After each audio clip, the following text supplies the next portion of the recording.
สวัสดีครับกับตอนเช้าๆเนาะครับเนาะเกษตรกรพี่น้องเอ้ยขายข้าวอีกแล้วนี่หลังปีใหม่มานี่เกษตรกรเนาะที่ตอนแรกว่าจะเฮ็ดวัดเหล้าที่นี่เพิ่นว่ามันเฮ็ดยากก็เลยบ่วัดบ่เบิดมันหลอกว่าซั่นเพิ่นว่าเฮ็ดแบบระบบไอ้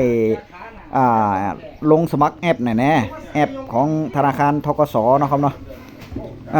ไปมาๆพุ่นว่าเฮ็ดยากไว้แบบต้องซื้อโทรศัพท์ใหม่แน่หยังแน่ว่าซั่นมันยุ่งยากก็เลยบ่เฮ็ดบ่นี่หลังปีใหม่มาเนี่ยเอาเข้าออกขายวุ่นๆเลย3มื้อติดกันล่ะแถวชุมชนบ้านพ่อใหญ่การข้าวแห้งเด้ข้าวหอมมะลิ105แต่ว่าราคามันก็พอได้อยู่เด้ตอนนี้กิโลละ17.50 บาทตันละ 17,500ตันละ 17,500 เนาะก็เลยนำเขาไปขายกันมื้อนี้เช้านี้นี่3รายเด้3เจ้าเนาะโอ้ยเต็มรถ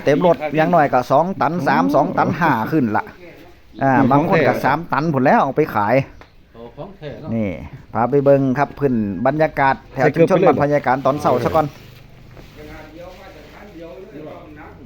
เอาไปเบิดแม่นบ่นี่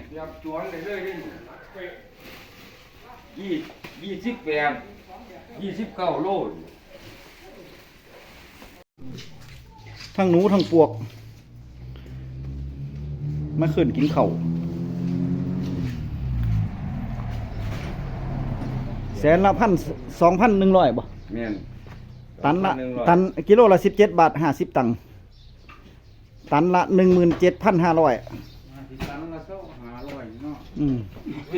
ตันละ 17,500นี่เข้าอันนี้ก็ประมาณ2 ตัน 7 2 ตัน 5ขึ้นแล้วนี่2 ตัน 5ขึ้น2 ตัน2 ตัน 5เต็มที่เลย3-4นี่ล่ะถึง3ประมาณ3-4นี่ล่ะเพราะว่ามันก็เคยขายแต่ซ้ำนี้มีขาย2 ตัน 2ผมจำได้อยู่2 ตัน2 ตันปลาย2 ตันเต็มไปกินข้าวซะก่อนดินี่ก็คือวิถีชีวิตเกษตรกรชาวนาเฮาพี่น้องวนเวียนกันอยู่นี่ล่ะบ่ขายก็บ่ได้ละเด้ตอนนี้เนาะครับบ่ขายก็บ่ได้ละเพราะว่าต้องเตรียมเงินเตรียมค่ำไว้จ่ายหนี้ธกสจ่ายหนี้เนี่ยปลายเดือนกุมภาพันธ์นี่ต้นเดือนกุมภาพันธ์นี่ใบบินธกสจะออกมาแล้วเด้อบ่เด้ก็เลยต้องเตรียมเงินไว้เนาะครับเนาะแต่ว่าสิ่งที่สำคัญมากกว่านั้นก็คืออีหยังหูบ่ในชุมชนบ้านพ่อใหญ่การนี่ก็จะเริ่มเก็บเงินล้านแล้วเด้เนี่ยล้านน้อยล้านใหญ่ล้านหั่นล้านนี่เนาะครับเนาะเงินงัวเงินคุ้ยเงินหลวงงัวหลวงจังซี่นี่เงินซ่องจังซี่นี่เริ่มเก็บกันทยอยเก็บกันล่ะจากหันก็เข้าสาง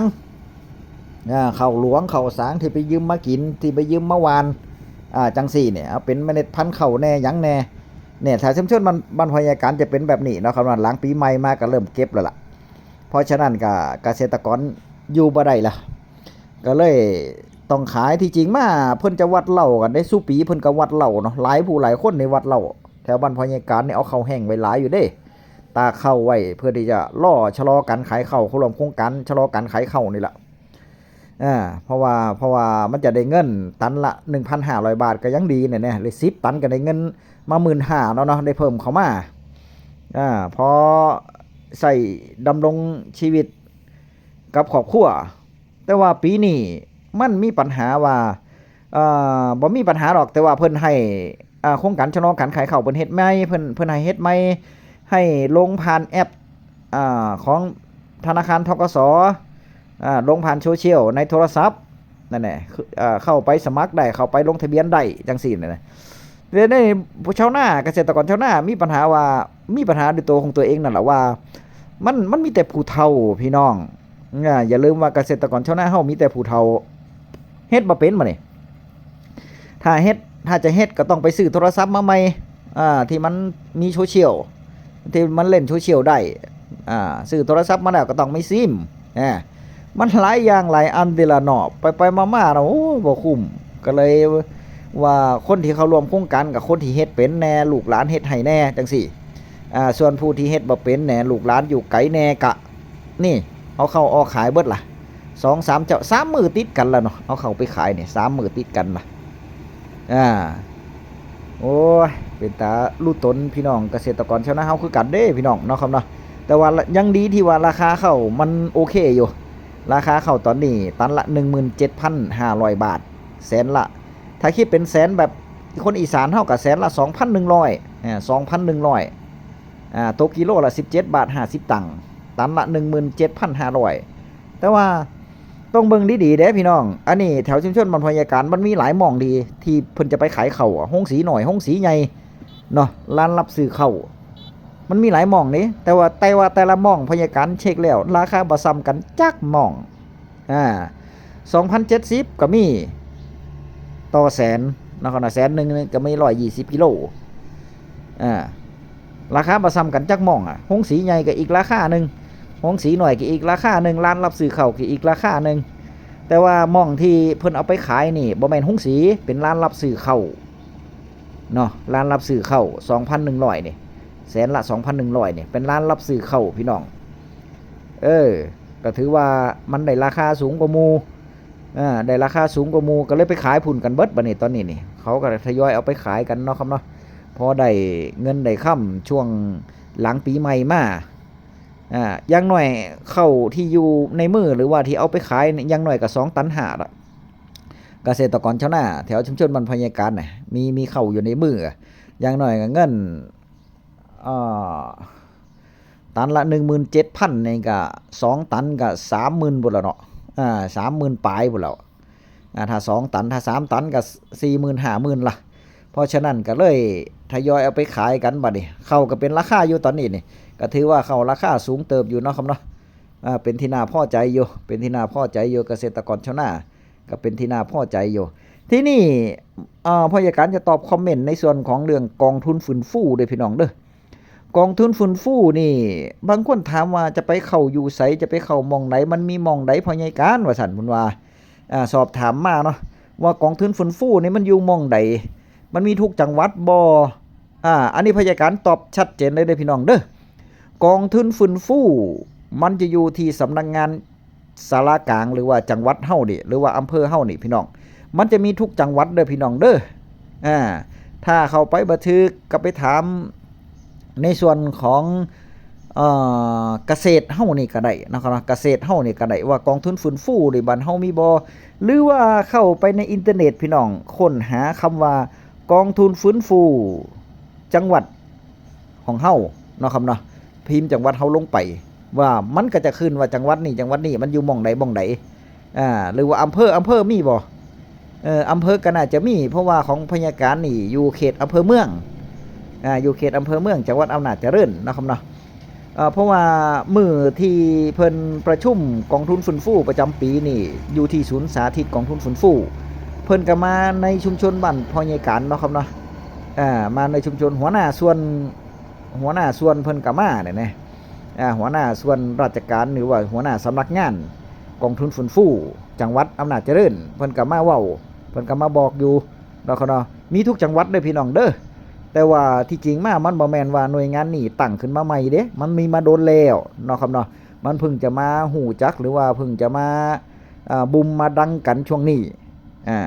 ไปสอบถามที่จังหวัดใดพี่น้องสอบถามที่จังหวัดใดหรือว่าโทรสอบถามกองทุนฟื้นฟูในจังหวัดเฮาก็ได้ว่าแถวอำเภอเฮามีบ่เวลาจะเข้าจังใดเกาะกลุ่มกันจังใดเข้ากลุ่มจังใดรวมกลุ่มจังใดหรือว่ากลุ่มเฮามันมีอยู่แล้วที่จริงมามันจะมีกลุ่มของแต่ละกลุ่มอยู่แล้วเด้เพียงแต่ว่าเฮาบ่ฮู้จักว่าไผเป็นหัวหน้ากลุ่มแน่หยังหรือว่าจังใดเนี่ยแหละก็ลองไปติดต่อสอบถามเบิ่งเด้อพี่น้องเด้อในส่วนของจังหวัดอำนาจเจริญก็อยู่ที่กองทุนฟื้นฟูสำนักงานอยู่ที่จังหวัดอำนาจเจริญพี่น้องมันจะมีศูนย์สาธิตหรือว่าศูนย์กองทุนฟื้นฟูเลยเนาะครับเนาะ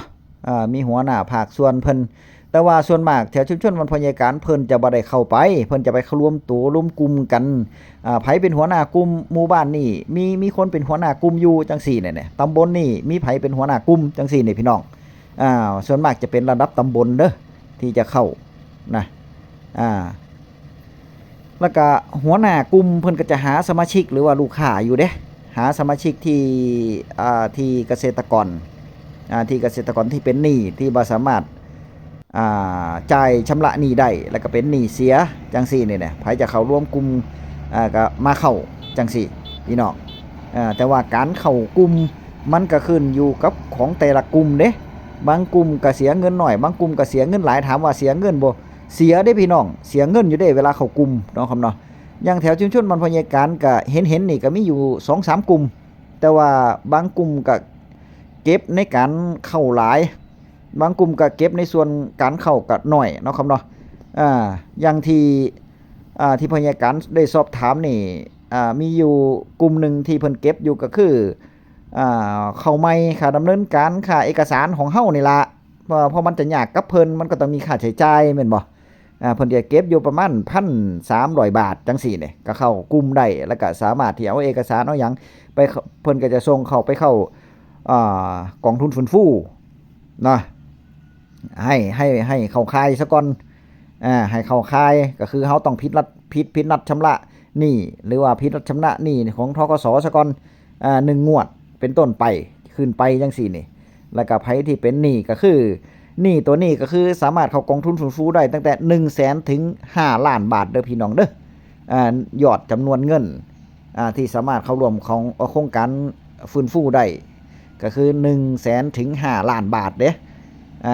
แต่ว่าผลตอบรับถ้าหากว่าเฮาผ่านจังหวัดแล้วผ่านเข้าไปในครม.อนุมัติแล้วจังซี่นี่เฮาได้เป็นสมาชิกแล้วหรือว่าเฮาผ่านกฎเกณฑ์แล้วมีการช่วยเหลือกองทุนฟื้นฟูมาซื้อหนี้ธกสให้เฮาแล้วเพิ่นจะมาซื้อหนี้ธกส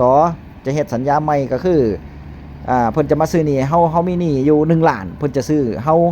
ให้มันเหลือ 500,000 จังซี่นี่เพิ่นซื้อไป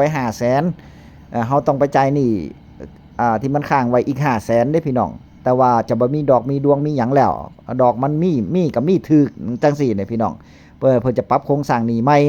นั่นล่ะประมาณนี้เนาะครับเนาะส่วนรายละเอียดต่างๆความชัดเจนต่างๆก็ต้องไปศึกษากันเอาพี่น้องต้องไปศึกษากันนำนะครับเนาะอันนี้เรื่องของกองทุนฟื้นฟูเด้อพี่น้องเด้อเรื่องของกองทุนฟื้นฟูมีอยู่จริงแล้วก็มีทุกจังหวัดพร้อมมันมีมาโดนแล้วเนาะครับเนาะบ่แม่นว่าเป็นหน่วยงานใหม่ตั้งใหม่บ่แม่นเด้อยู่มาโดนแล้วกองทุนฟื้นฟูเนาะครับเนาะลองศึกษาเบิ่งพี่น้องแล้วก็ลองสอบถามในส่วนของ